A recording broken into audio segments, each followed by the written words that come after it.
Okay, Margaret is M-A-R-G-A-R-E-T. Ray, R-H-E-A. Dudley, D-U-D-L-E-Y.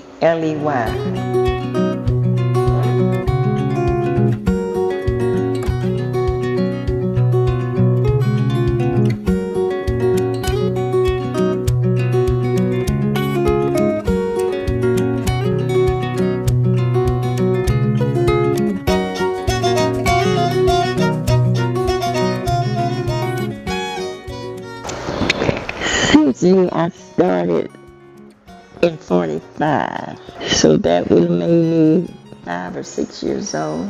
And I remember that because I'm relating it to the end of the war, World War II. My earliest memory was, I'm thinking in Miss Brown's room, and it was a little table under the windows.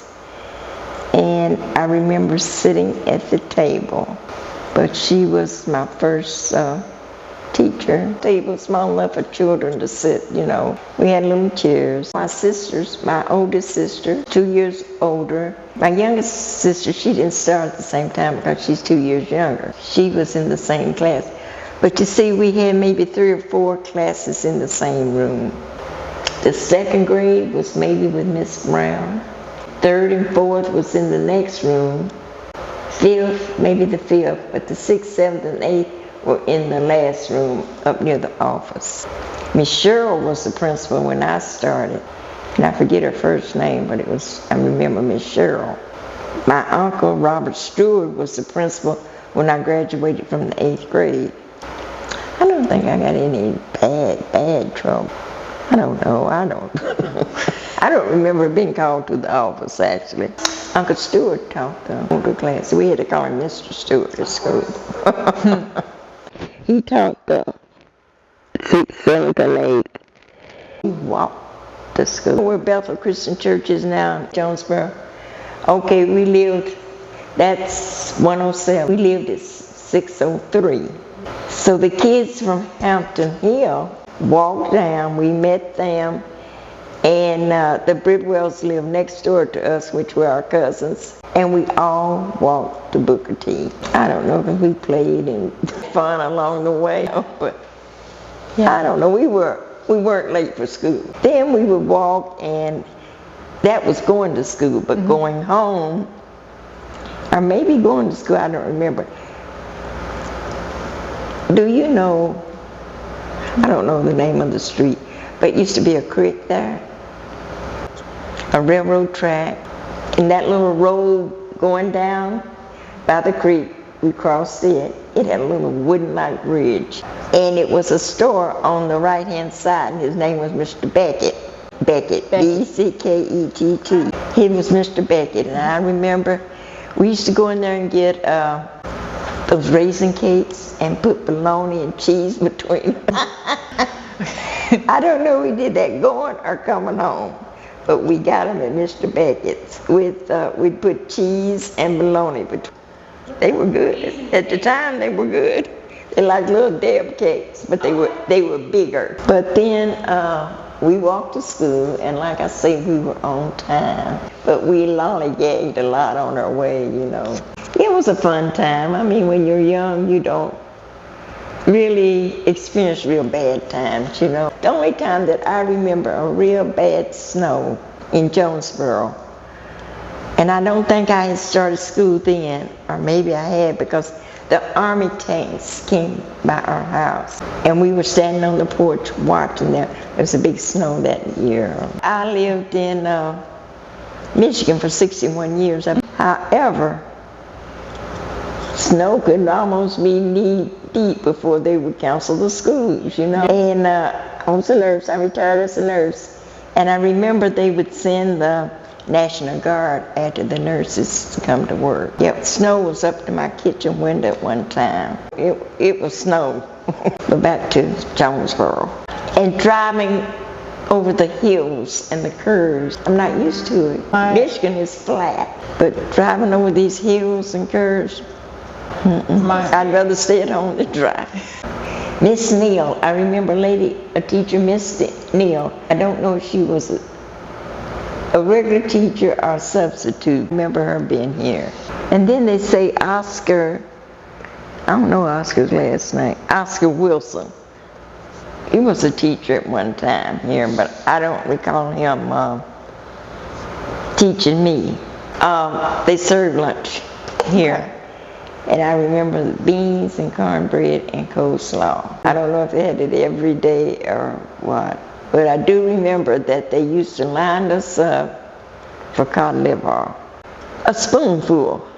And I guess that's for cold and chest congestion and whatever. And they used to, I think, they gave us orange juice afterwards. Yeah, those were the good old days.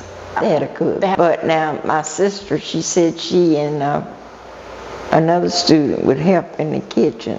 They could have, I don't remember, but that's what she said, you know. Right down there in that field. It was, but we didn't have swings or anything like that. All I remember is it probably had grass and red clay, and it was the playground right as you go out the door. The girls' bathroom was on the right-hand side, and the boys was on the left-hand side of the playground. We didn't go to the front, and the side door. We didn't go to the front. We stayed right out there.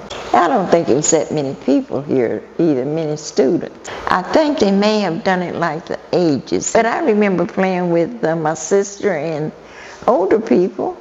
I don't remember a teacher out there while we were on recess and lunchtime. But it could have been, it could have been. But if they did, they stood up on the steps, just, overseeing whatever was going on. Basketball.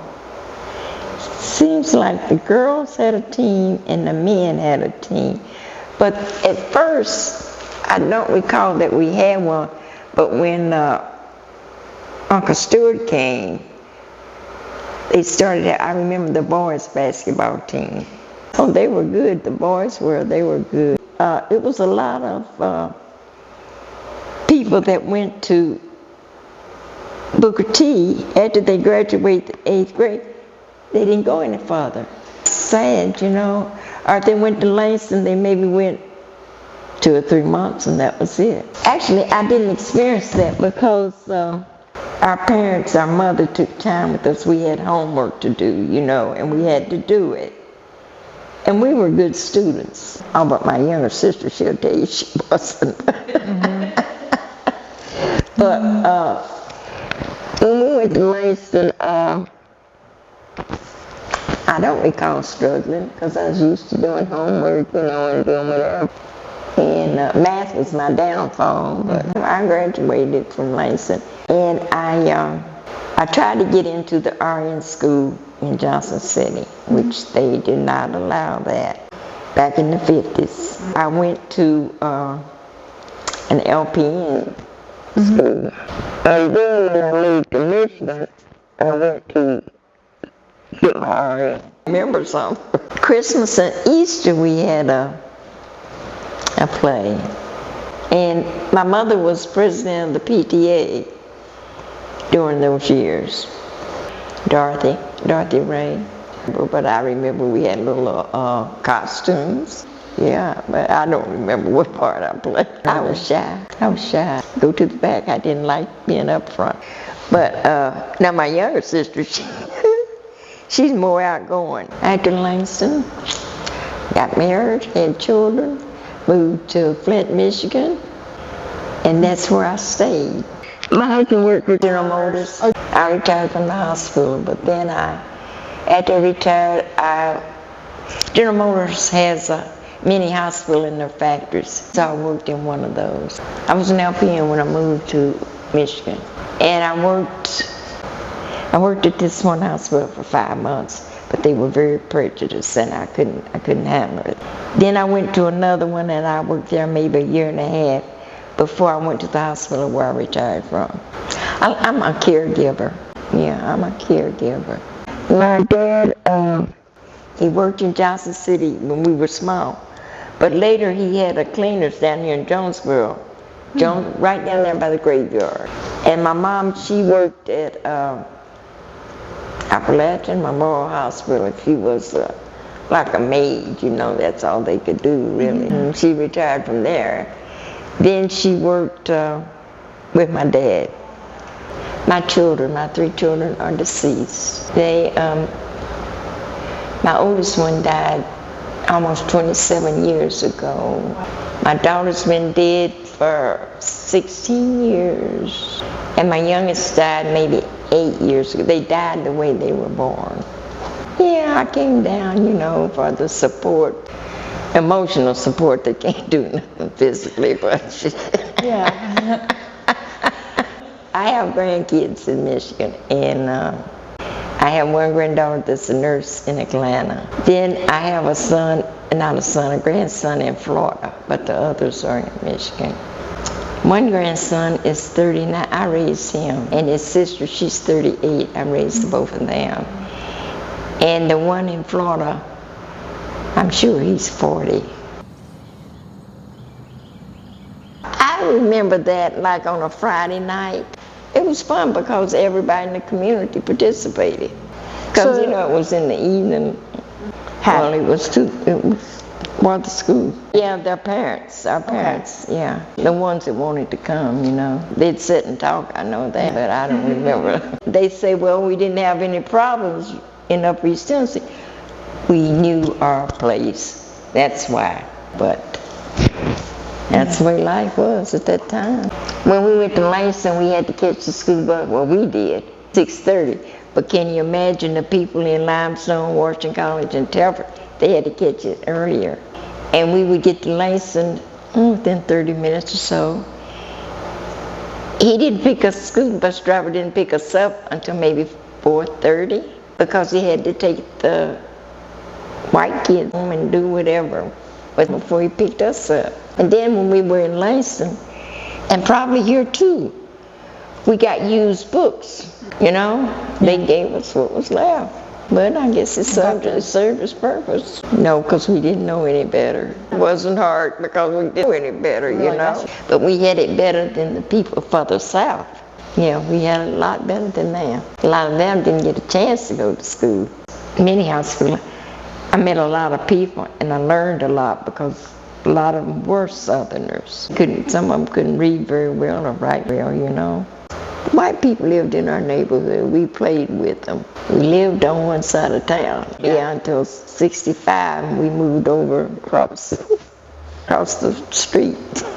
By working in the hospital, you meet all kinds of people, all races, creed, or whatever. You meet them, so it wasn't any different. Because when we moved up there, my neighbor on the left-hand side was white. In front of us was white. We never had a problem. As a matter of fact, my oldest son used to play with the kid next door. My kids never had a problem. But now when my oldest son started school, he went to an all-black school in Michigan.